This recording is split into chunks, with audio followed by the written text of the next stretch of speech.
everyone. Thanks for all tuning in. I'm going to leave it a couple of minutes while we see where everyone is tuning in from today.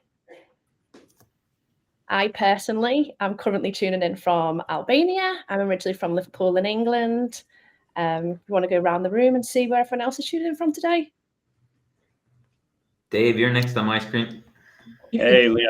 How are you? Good to be with everybody, and thanks for joining us today. I'm David Houston. I'm the Chief Revenue Officer at RemoFirst, and I am currently based in Boston, originally from the Boston area. So I haven't really gone too far, but good to be with you all. Yeah, super stuff. I've gone a little bit further afield. So I'm Stephen. I'm the founder of Roamr, usually based in the west of Ireland, so down in a tiny village where there's not a whole lot going on. And this week we're in Porto for a team meetup in person. So quite a timely experience for us to have while the conversation is going on at the same time. So I'm getting a flavor for actual nice coffees and pastel de natas and all that good stuff. So perfect time. Hi, Jeff Diana here. Excited to be part of this conversation today. I'm actually dialing in from sunny Seattle, which those of you that know the Seattle market, that's hit or miss. And as David and I were jamming on a moment ago, I spent quite a bit of time in Boston. Just didn't pick up my accent as a New Englander by birth and childhood. So psyched to be here today. Nice. So yeah, lots of different places of the world. Love that. We'll have to get a little poll going to see where everybody's dialing in from as well too. I'm sure we have a good little array of folks. The timing is obviously quite nice that we get a end of day folks on this side of the world and maybe early morning eager beavers. So for some folks we're the nightcap over here, and then for others we're the early morning coffee today, it seems. That's right. Yeah, exactly. And Jeff, I'll tell you, I've been to Seattle 4 or 5 times, and it's only ever been sunny when I've been there. So I think this is like all something that making up to keep visitors away. You know, it's one thing you learn when you do hiring in the Seattle market. Summers is a great time to bring people into town.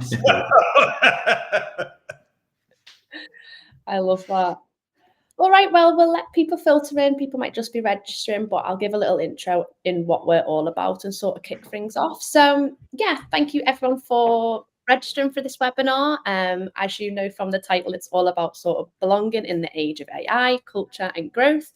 And as we all know, with this sort of remote work environment, it's completely evolving beyond the sort of early experiments, as we all know, and it's entering into that new stage, what we're going to be talking about in this webinar. So we've seen sort of companies resetting into working with AI, collaboration, travel, and trust. And yeah, we are joined by these 3 guests today. They give a little intro, but I'm sure you're going to hear more about what they do as they go through today. So we're going to sort of kick it off by this sort of overarching topic of this new employee company contract. So companies are shifting from this sort of hypergrowth to profit. Some employees are even sort of stripping back those perks when it's coming to this, and people starting to question what is happening to the loyalty, trust, and retention when this value proposition changes.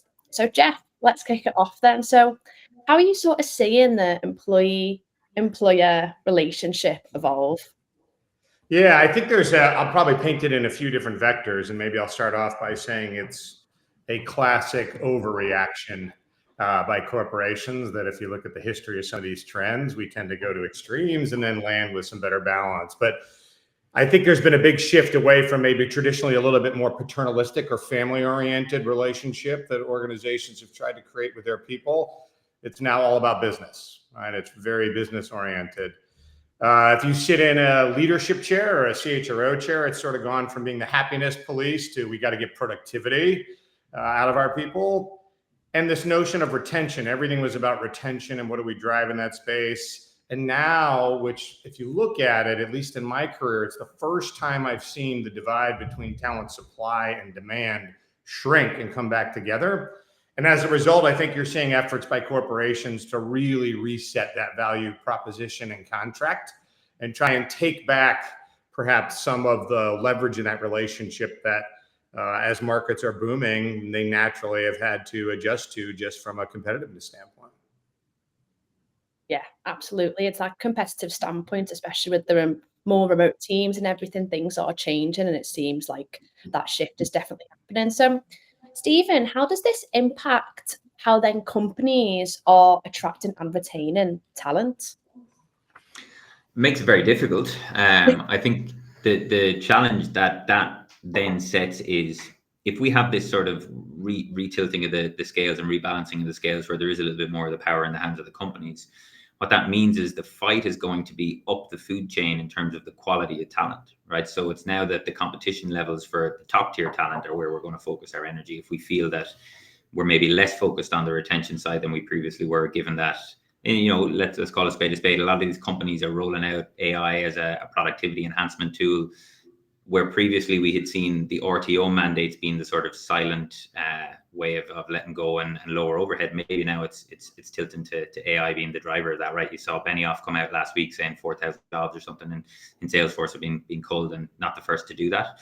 So I think the challenge now will become, I could see a balancing of the scales broadly if you look at the workforce as 100% of the pool, but I think there'll be a flight of power towards the hands of the top tier talent. We're seeing it in AI now. Obviously, there's a bubble when we talk about like the meta offers that go out there and like 100 million sign-on bonuses. You know, that's a small piece of the whole larger puzzle. But I think if you were to bring that back into the reality of the workforce, it probably means that the top tier talent are going to have more of the power maybe than they have. But on the whole, we're probably going to see a tilt back towards that productivity driving the decisions as opposed to retention. But I think where we're interested in the conversation, the place that we've put our eye is how are companies readjusting how they think about culture and the sort of piece of that puzzle that travel plays in there. It's less about these flashy, fancy offsites and like get everybody out to Maui so that we can all have a party for a week. And it's more tactical with that time of like, hey, let's get everybody to this one location. It's a bit more focused on getting stuff done and getting on the same, singing on the same hymn sheet and going back again. So the spend has kind of tilted a little bit more away from offsites, which is probably only 2% of the total travel budget, and a little bit more towards getting team members together regularly in person to kind of just focus on getting back on the same hymn sheet. Yeah, no, definitely. I think that's what it's all about, getting back on the same sheet. And then Dave, so how does this shift affect revenue, orgs, and your approach to motivating global teams? Yeah, so I mean, first of all, I'll echo or agree with a lot of what Jeff laid out in terms of what that shift has been and where things are going. I think what I've tried to look for is kind of the things that maybe have not changed over time about why employees choose the places that they work, and certainly why they remain and are retained at the places that they work. And for me, you know, for a lot of the revenue teams that I've interacted with over the years, like it's really never been about the fancy perks and the fancy offsites and all those kinds of things. Those things help, don't get me wrong, you know, when you're thinking about attracting new talent. But revenue teams, you know, often a large portion of the revenue teams that I've managed have variable compensation as a part of how they're paid, and a lot of that variable compensation inevitably is going to be tied to, you know, revenue growth. It's going to be tied to things like customer retention, and so revenue teams, I think, have always been and continue to be hyper aware of, you know, is this a good company? Is it well run? Is this product that I'm trying to sell or support customers around a good one? And am I in a market that is growing? And those ultimately are the drivers that are going to cause them to want to get aligned to that company vision, be a part of that team over the long term. And so I think just sort of a consistent focus on those aspects of how you create your company, how you build your culture, is the thing that you know would win, you know, 5 years ago and will still win today in a hyper competitive environment for talent that Stephen talked about. So for me, you know, there's that component of it. That baseline hasn't changed and is still the thing that we try to optimize for when it comes to talking to people about why they want to work at RemoFirst or for our clients who are trying to bring in great talent. You know, it's funny, David, you mentioned it, because we've talked, as a CHRO, we've talked forever in C-suites about how important culture is and our purpose and our mission. I'd argue a lot of the actions around that have a little bit more lip service or maybe superficial level of alignment to that. In this new world where you're removing some of those perks and some of those other things that might have been tilted toward the employee, you're going to see that move front and center. And it's something we've asked for forever, is like, that's our secret sauce. That's our competitive advantage. And I think in this set of conditions, it's finally ripe where that can be front and center, and has to be if you want to attract and retain and motivate your people. Yeah. This is something we spoke about last week. So I was chatting with the senior leadership team in Cisco, and you know, they had all their employee experience senior leadership team together for an offsite, and you know, we were just sharing a little bit about what we do and what we see.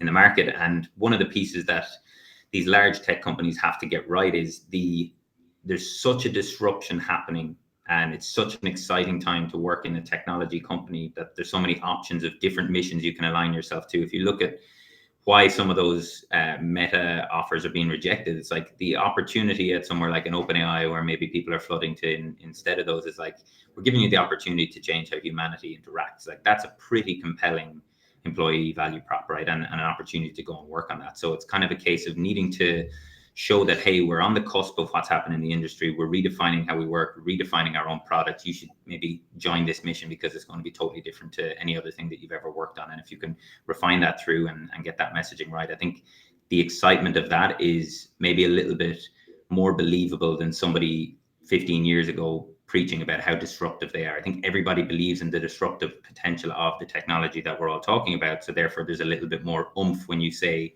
this is a place to come and do your best work and work on the cusp of what's happening in the industry. Yeah, absolutely. I think that word disruptive is definitely the key word that people are starting to use to prove that you're more disruptive to sort of get there. And I guess in this new year, and here it's all about this new keyword of AI. So I'm going to bring in a poll here because I think it's a sort of a key topic and we're all speaking about it at the moment. So in your team, or the people that are listening now, do people feel replaceable because of automation or AI? And we're going to dig into this topic next. So I'll leave that on in the chat and people can sort of vote on that.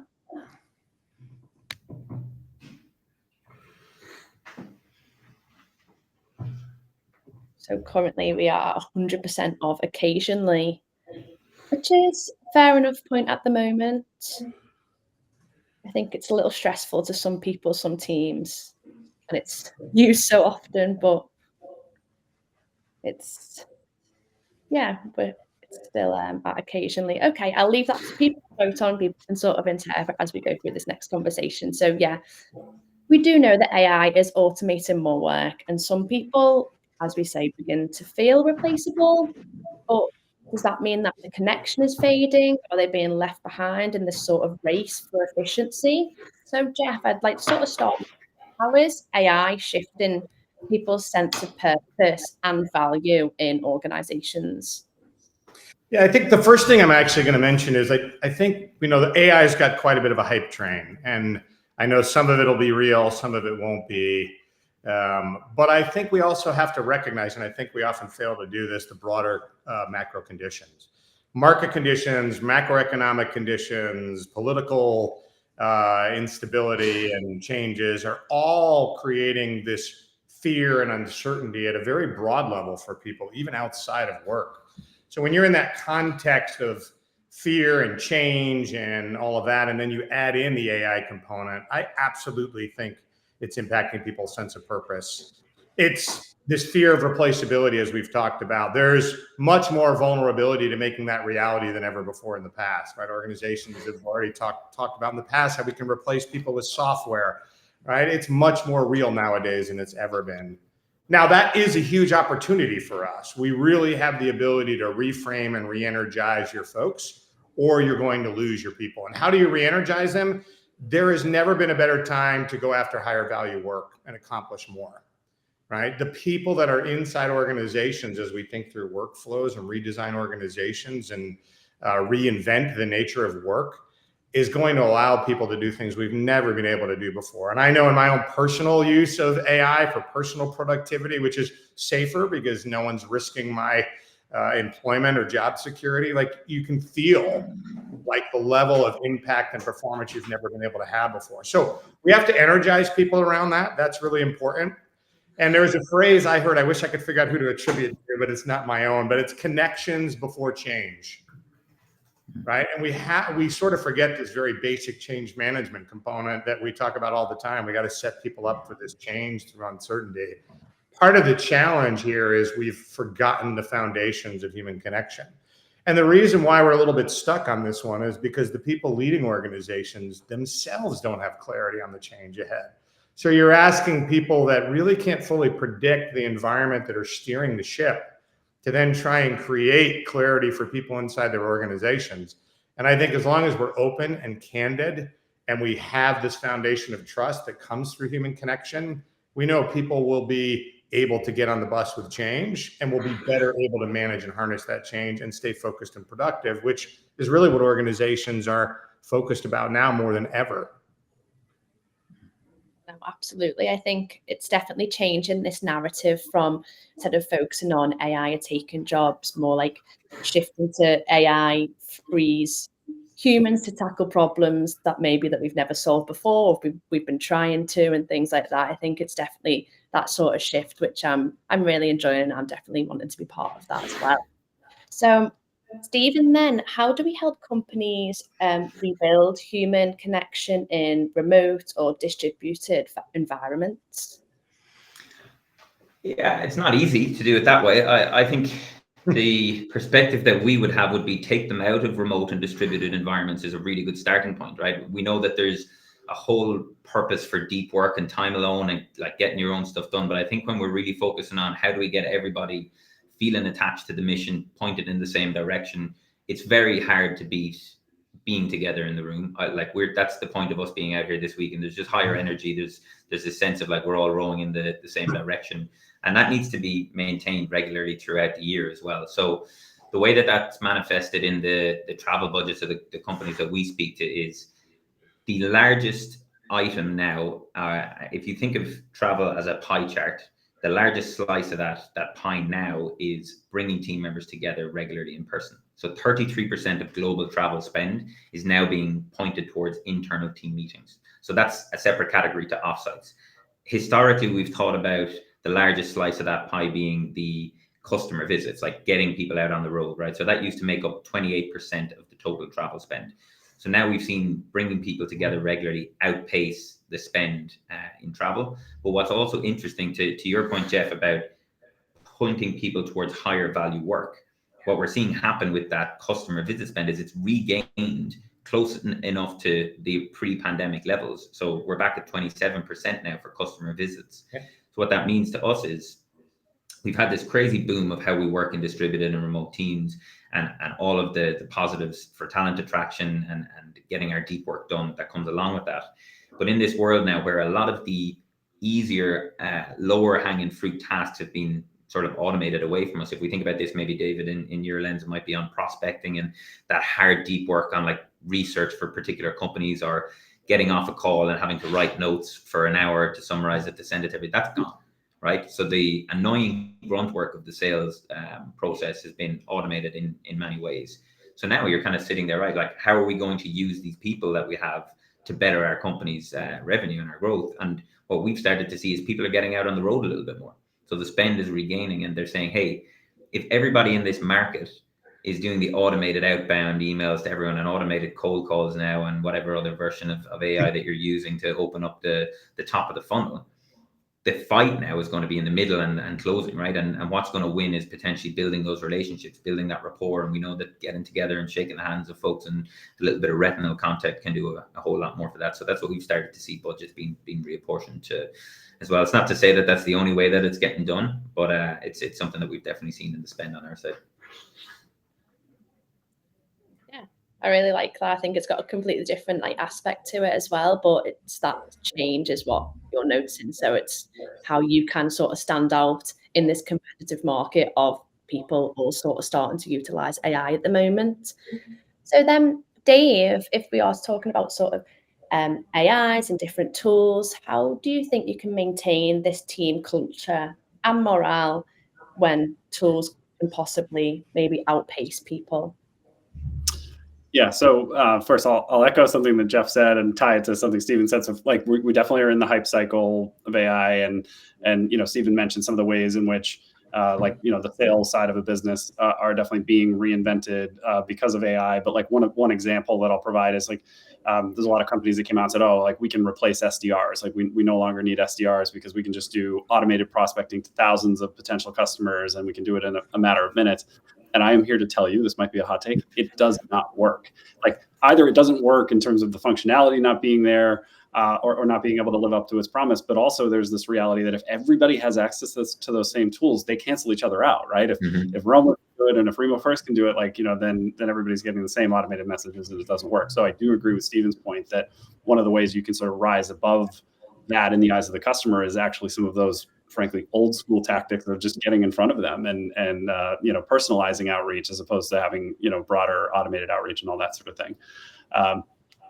Back to your question, Leah, I think we, at least, in terms of the experience that I'm having right now, we're in a bit of a honeymoon cycle as it relates to AI. And Jeff pointed it out, but it's like, I actually see people very excited to be working in an industry that can be impacted by AI, right? Like there's like, hey, I found a new tool that I think is going to, make us more productive, more efficient. And if you're somebody that's in sales or in customer success, really you've been doing things the same way for the last 15 or 20 years. And so the idea that now there are new methods that make you more efficient, allow you to work on the more strategic work, it's an exciting time rather than a scary time.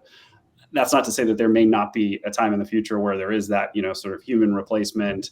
And that's something that we all need to be, prepared for and thoughtful of. But we're in a happy place about it right now. And then in addition, for the customers that we're supporting in terms of, helping them hire global talent in 85 countries, like they're excited as well. And they're this is creating new job opportunities. It's creating a lot of startup new businesses that otherwise, would not have been created. So we're seeing it as all upside. So I guess to your question on morale and team culture, it's having a net positive effect at the moment. Having said that, in terms of thinking toward that future, we are encouraging the team to be AI fluent. And, people are coming to us asking for training opportunities, taking external courses to become more fluent in AI in various roles throughout our business. And I want to encourage that wherever we can, because I think people who ignore it and do not want to, get on board are going to be in a depressing, difficult place, a few years down the line. I think you raise good points. If you want to move senior leaders in a direction that you believe has merit for how you're going to get the most out of your workforce, you start with the business and the customer. And when I talk to founders and CEOs nowadays, the ability to create net new technology and replicate stuff is so fast that a lot of times CEOs are saying, I don't know what my long-term defensible position will be in an AI-driven world. And what a lot of times they come back to is the way that I'm going to be defensible is through connection and trust with customers, right? Someone else can come up and spin up something just like mine very fast. But if I have this connection, which, as Stephen mentioned, often comes with, what did you call it, retinal time? I don't know what that phrase was. It was great, Stephen. Retinal connection. Yeah, I can't trademark that. I love that. I'm going to steal that one, right? So you've got to have that connection. And I think when people understand how it impacts your business, you then take it back to your employee side. And we talk about retention and replaceability, and organizations may replace their people. But guess what? If I want to jump jobs, it's never been easier for me to start at a new company and ramp fast, because these technologies can glean all this information. They can onboard me quicker. They can make me productive faster. So this fear of let me jump, and yes, there's some supply demand and fear around making job moves. But if you're willing to make that jump and you believe in yourself, your ability to be successful because of these technologies is much quicker. So there is parallel there, but that's probably the most important key to me, is like start with that impact of what it's having on the business and then flow it back into the impact it's having on your people. And I think you won't fall on deaf ears. You'll actually get some attention and traction.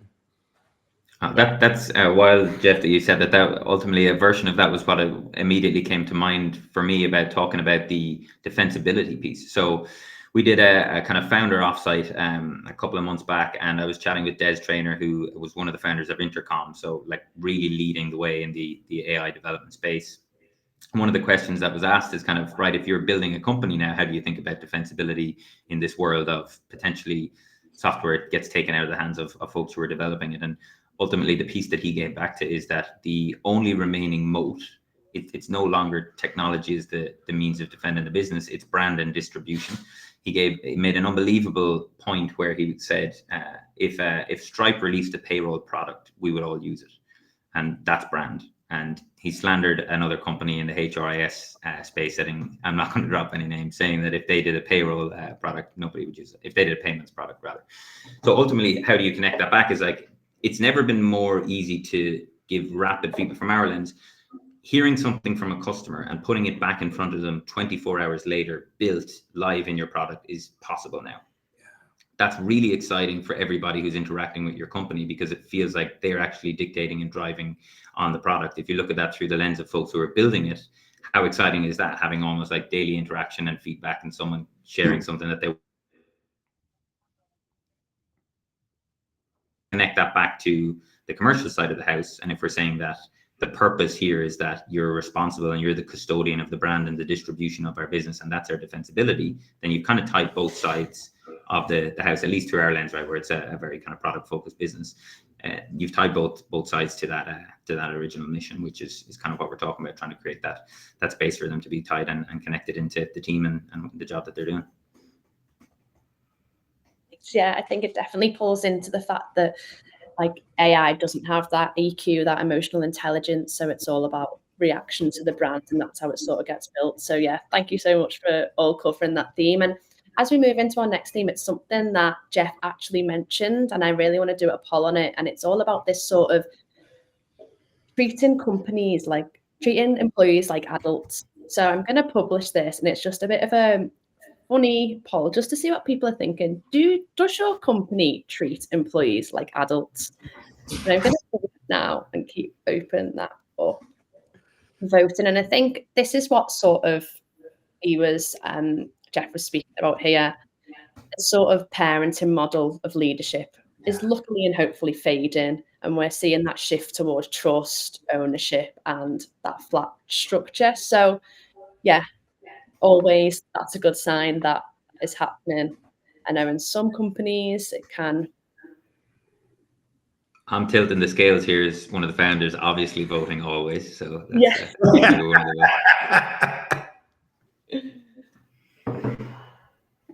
All right, we'll get into it while people vote for that. And we see a bit of a 50-50 split on that at the moment, which is interesting. So yeah, Jeff, I guess starting with you then about this sort of model. You said that maybe we don't give people enough credit. So what does treating people like adults actually look like? Yeah, I think, look, you have to be honest. You have to be informative. You have to be timely in your communications. I don't think we spend enough time mapping our communications to the outcomes that we want. And again, as Stephen mentioned, the pace of innovation and the ability to disrupt whatnot is so fast that if people don't have the right real-time information, I think you're at risk of those people being able to do the best work. And so restricting information, which has been something companies have done in the past, just has to go away. Like, we have to treat our people like adults and give them that information. We've got to give them clarity on strategy and the execution plan as well.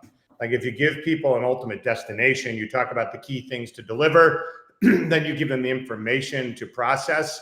And remember, one of the benefits of AI, we've historically said people can't handle all the information, or I'm an HR, so heaven forbid I could understand a balance sheet, right? Like, right, to just, it's not in your DNA, you're not going to understand that kind of stuff. I actually can, but it's a rarity, right? Depending on your discipline, you have knowledge or you don't.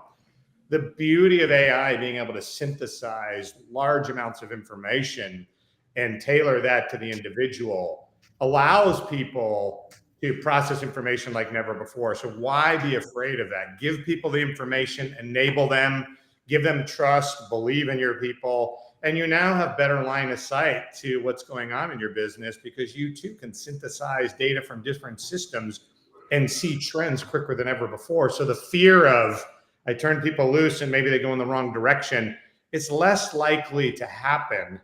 And again, we're talking about, if you zoom back, AI is going to change the nature of work. It's going to remove a lot of the work that's tactical, that doesn't require high levels of thinking. What's left is people using their brains and driving innovation. Well, if we don't treat them that way, how do we ever expect them, in a world of uncertainty and fear with all the change going on, of them rising to that occasion and proving they're right? And when people tell me that's difficult to do, what happens if you turn your people loose?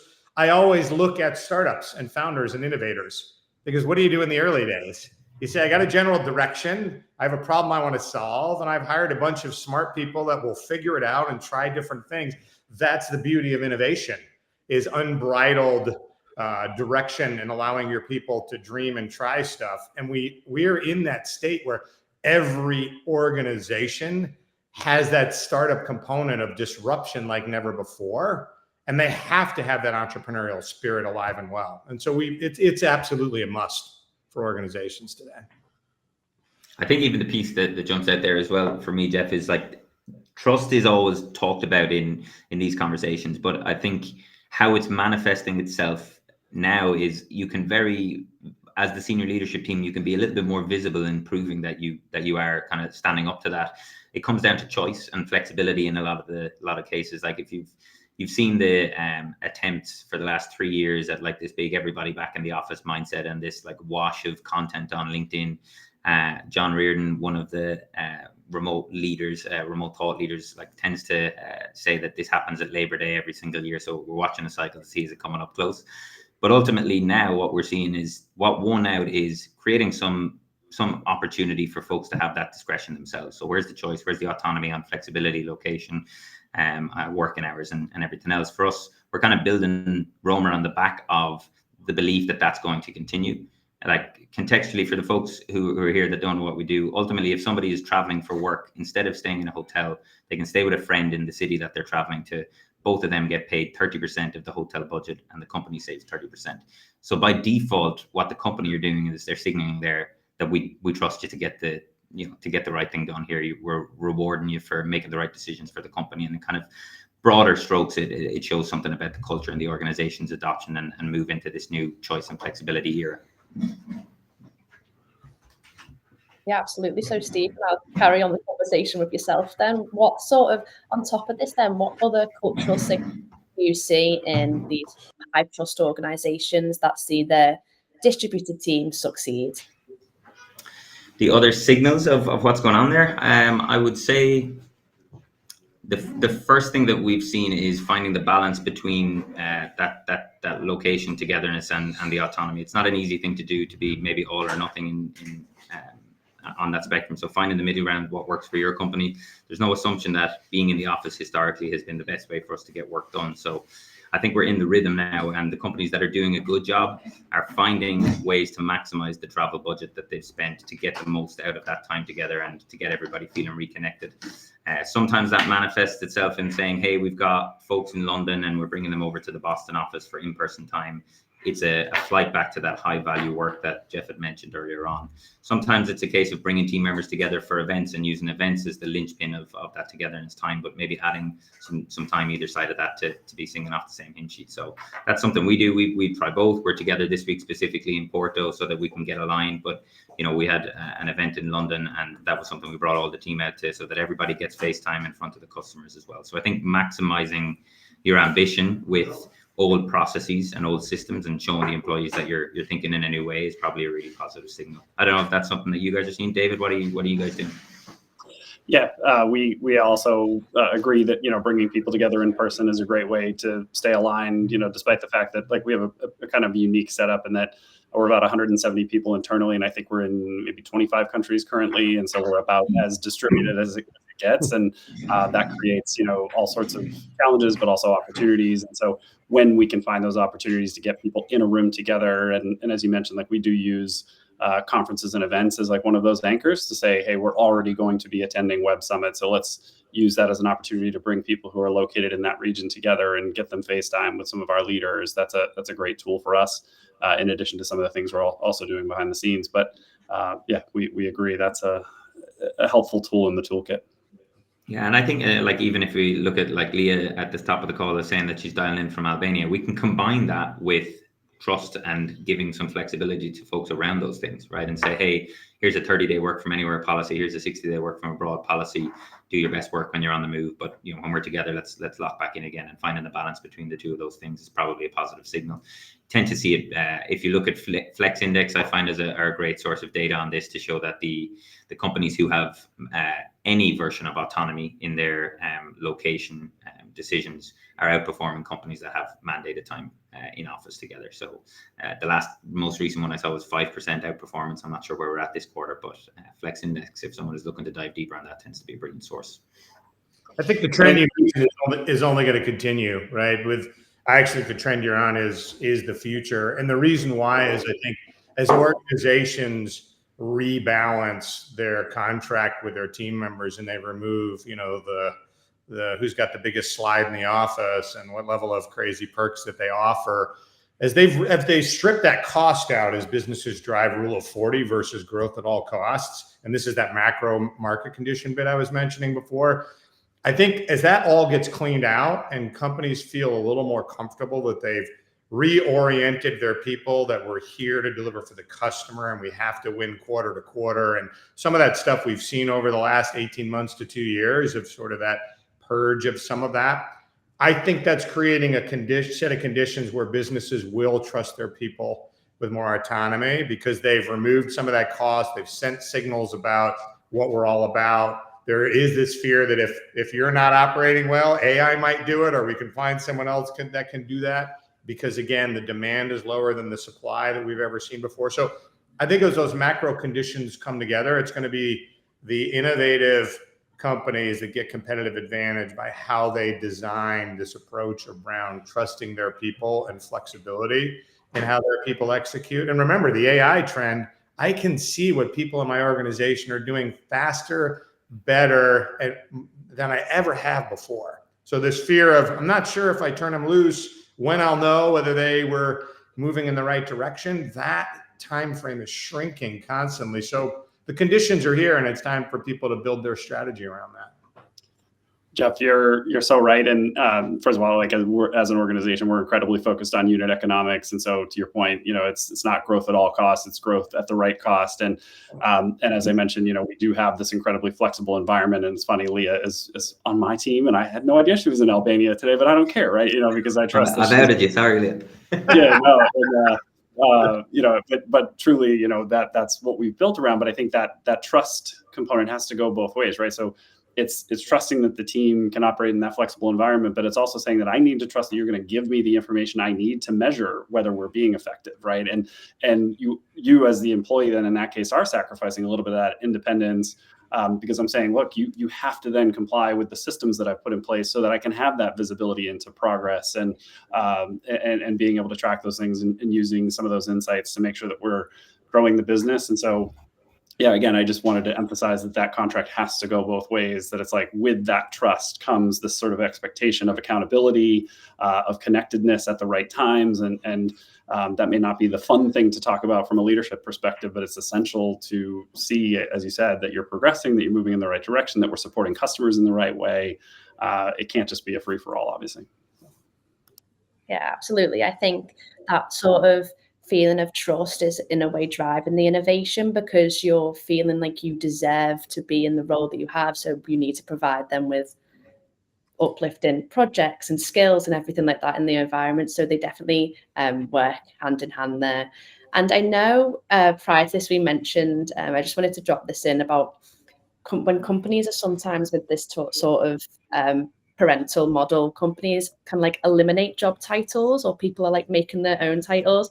I just wanted to drop this in there and like ask what was everyone's thoughts about this as sort of a bit of an I've done it my entire career. I think I was perhaps one of the earlier CHROs that said all of the noise around title and managing that has no value to the customer. Now, it matters to people, right? So when you follow through that and you say, we put all this energy around tracking and monitoring this, and it doesn't help the business, but it matters to people, what do you do? And we turned it loose at many different companies I've been at and said, let them put their own titles in. And the fear is, oh my God, someone's going to call themselves the CEO and as you watch through that, one, you're like, one, people are not usually that stupid. Two, there is this self-policing that comes on from groups, right? The first engineer that calls themselves the CTO, right? Probably hears about it from more senior engineers and managers and leaders. Like, we don't need to police that. People, one, are smart and rational, and two, the crowd around them should give us a sense of confidence that we're going to land in a good place. So I have seen that. And the best part about getting rid of titles is it's a great litmus test in hiring around culture fit. If you really say we're not hierarchical, the best idea comes anywhere, we're about delivering on our mission, and someone is really worried about, I need to be called SVP versus VP, or I'm not joining, it can give you pause. And we use that at several stops. Atlassian in particular was really strong culturally around this approach. So it can be done. It's just believing in your people and the rational nature of humans. If you give them direction and send them the right information and signals, they're going to land in a good place.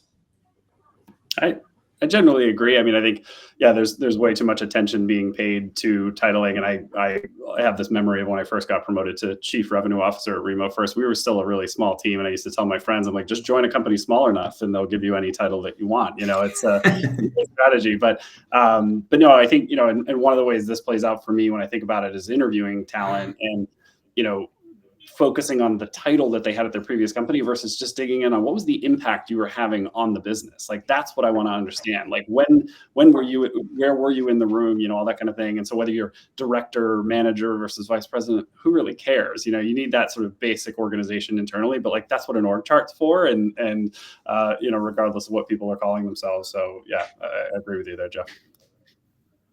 It's quite interesting in light of the broader conversation that's been had about sort of a stripping back and a peeling back on perks and a sort of pointing back towards profitability rather than growth at all costs, right? You would think that potentially then we start to, as you know, senior leaders start thinking about how do we be scrappy with what we have that we can offer them that doesn't cost us much money, that's a little bit of a win-win. And like, you would look potentially then to say, let's bump on title and let's give everyone like something that doesn't cost us a whole load of money. So it's interesting to, you know, in light of the two factors of those two things could potentially be rowing against each other. I think we've started to see that. I don't know, Jeff, how you've seen it play out, where if we're thinking differently about our perks and our benefits and our offerings, are you seeing anything particularly rise up as one of the more new age things and the approach that people are taking in light of the new market being a little bit more profitability focused?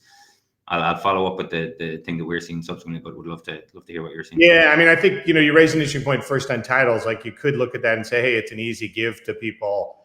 I think the challenge with that is it's actually not, because then it's, why are you VP and I'm senior director? And whenever anyone gets a new title, they want a new pay increase. And so there's reasons why titles have currency for people. So you probably have to be a little thoughtful there. I think, look, the biggest thing I'm seeing is people are trying to find opportunities to blend this world of AI and things that are good for the company with things that are good for the individual. So there's interesting approaches in the mental health world where people are providing great capabilities and access to AI coaches and whatnot that are helping people manage through this period of stress that make them less distracted and more productive at work, right? So there are tools like that. I shamelessly plug what you're doing because I'm a big fan with, like, if you find something that matters to the business, which is, let me save money when my people are getting together, yet that actually has some incentive for people to drive connection by being with people from their organization, and also perhaps get a bit of a benefit in the terms of some monetary payment. There are things like that as you walk through that are now being enabled with technology that we can find win-wins. And I think it's important to find a couple of those to start with when you want to try and reframe what you're doing on a benefits and perks perspective of, let's find something. Healthcare costs are absolutely going through the roof. It's the largest annual health increases, at least in the United States, that I've seen in my entire career. And companies are scrambling to then cut what they offer or shift costs. And they're looking for an offset to that of, like, well, when I do that, what can I give back to my people so that they recognize we care and we're invested in them? And that's things like what you're doing. It's things like AI-driven performance coaches and learning and development coaches that happen in the flow of work. So the company gets the benefit of higher performance and the person gets personal development and career path movement. So we're starting to see in the HR tech space, people are figuring that out. If you lock those two together, something that's valuable to the individual, but actually creates productivity benefit for the business, you're in an unlock of a value proposition that will give you good market opportunity. Yeah, I think that win-win nature is I'm sorry, Dave, let you jump in there. Yeah, I was just going to say, I think that the professional development request is one of those things we're seeing a huge wave of, and we're putting additional investment into. And then, you know, I think, Stephen, to your business, you know, I think like that human connection. So in our case, because we're not investing in physical office spaces in any part of the world, you know, that's investment that we can put back into human connection on occasion. And the number of times that I've heard people who were maybe just going through a difficult time, either personally or it was a difficult quarter for them or whatever it may have been. And then that time we, had that holiday get together and they were able to sit down across the table from colleagues and just commiserate and all that, how that lifted them up and put them in a position where they felt like they had like reconnected to the company mission and realized how much they love and respect their colleagues and want to win for them and all that. So I think it's invaluable. And then I know this is something we've been talking about obviously since COVID, but the remote work like just continues to amaze me in terms of what a huge benefit it is for people and for my own self, like the idea of just being able to say, yes, I am going to be able to make it to my daughter's concert on Wednesday in the afternoon because I'm not having to commute 40 minutes to an office, or being able to travel the world in Leah's case. It's just I don't know, I just can't talk enough about what a huge benefit it is to folks when we talk to them, either interviewing them or talking to them about their experience with RemoFirst. It's so much so that they're willing to take 5 and 10% pay cuts for it. Like it's so blatant that that's something that's desired across the market. But all I was going to jump in and say was that exact same thing again, David, of like, you guys are nailing this, where you're kind of realizing, hey, there's a broader personal impact, and we can find that's great for attracting and retaining talent. But now we're in a world where that's also great for productivity and therefore revenue. So again, it just comes back to what you're saying there, Jeff. What we've started to see is a flight towards win-win setups in terms of processes, but also in terms of how you're designing that perks and benefits. I think the days of giving gym membership on cards to someone else is probably a little bit more diminished. And now it's like, right, well, how does Tanner being ripped help the business? Maybe less so, but if we can save money with travel and then also bring people together, if we can have folks be a little bit more engaged because they're able to attend some family personal events and then subsequently lift their productivity on the back of it, that probably feels like a little bit more of a sweet spot. Yeah. Look, you have a greater chance for competitive advantage in your programs than ever before. Because if you think in the past, everybody was just throwing perks and whatever they saw elsewhere at people. So it was highly undifferentiated. And so if you take advantage of finding these win-wins and put them in place versus organizations that have over-rotated to purely stripping everything back to only be about bottom line productivity and economics, there is a place for both. And I think it's going to be a difference maker for businesses of those that find those creative solutions. So there's cool technologies out there on a lot of those different fronts. And if folks are ever interested in learning more, feel free to hit me up. I'm happy to share what I see in the market. Yeah, thanks. I feel like you all just in sync rounded up the conversation there perfectly. So I know we've gone literally over by 2 minutes, but I wanted to just give the floor open for a little Q&A session, just in case there is any questions there. And I'll leave that for a minute or let people think a little bit, and I'll have a little look, see if anything drops in.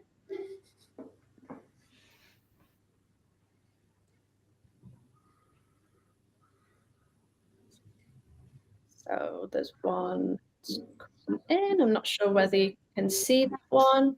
If you're a startup, I suppose that's probably most likely for us to be jumping in on it. Yeah. So it's kind of talking.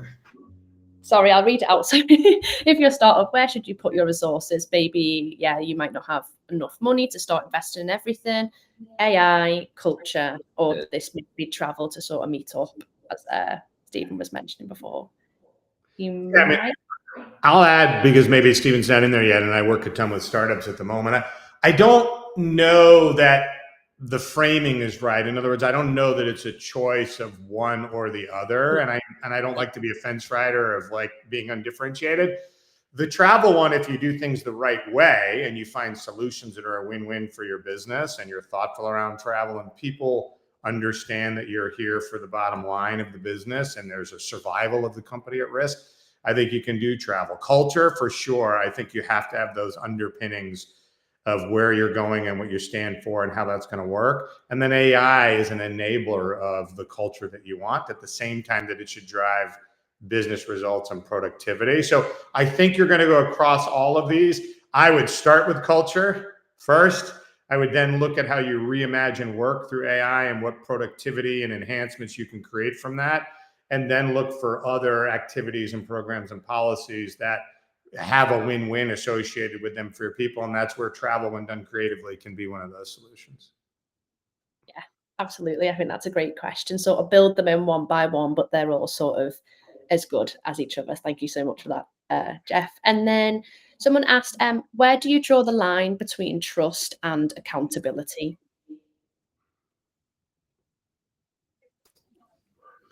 That's a tough one. I think for me, I think between trust and accountability, I don't know that there is a line between them. I think they're two halves of the same coin for me. I think what you're really getting at with that is like, when do you sort of blindly like trust someone to go do the right thing versus from an accountability, you can see and monitor and be sure of the impact you're having or not having. And I think that is the enabler, right? This accountability of your ability to give people the right information, make sure they understand it, have the ability to see what they're driving in real time with the technologies that are out there, and perhaps using some of these coaches that help people take in information based upon how your company strategy is going and your company culture, and then directing them will allow you to give people greater degrees of trust. So use those accountability levers as a way to unlock your ability to impart more trust on your people. Sorry, David, I didn't mean to jump in. You probably have a lot on this in the go-to-market side of like, I got to hit my number and, how do I trust them versus make sure they're moving down the field, so to speak. No, I think you nailed it. I would just like, double click on the idea that if you haven't clearly articulated where you're going, that's when you start to see issues around accountability and people kind of going in a direction that maybe you had zero intention of them to focus their efforts there. It's like, how transparent can you be about the company's goals? How much can you ensure that each individual in the business understands how their role in it impacts the success toward those future goals? I think if you've done a great job of establishing that and you're transparent about progress toward those goals, then people naturally will be accountable. I think it's usually a failure of leadership to articulate where are we going, how do we plan to get there, and what part do you play in this, where you start to see things going wrong. Absolutely. Okay, so I guess we'll round it up there. I don't know whether you've got any sort of further comments. I obviously just want to thank you all for joining me on this webinar today. Jeff, Stephen, yourself, Dave, you've shared an amazing amount of insights from AI, belonging and connection, building those cultures in distributed teams and empowering people through trust, autonomy and growth. I feel like we've touched all those key words and points that we're definitely looking in that new sort of remote working era. Thank you for joining me today. I don't think we've got any further questions, and thank you everyone for joining in on all the polls. I hope you've learned some amazing new things today, and you'll get this through as an on-demand link in your emails if you want to watch it all again. Thank you so much. Yeah, just to echo Jeff's offer of if anyone wants to continue the conversation, obviously the reason we all made ourselves available for this day is because it's an enjoyable topic for us. So if anything that was said on this one sticks out as wanting to pull that thread, you'll find me on LinkedIn. You'll be able to probably book time in the calendar at roamr.com. Thanks again. Thank you, everybody. Bye. Bye-bye.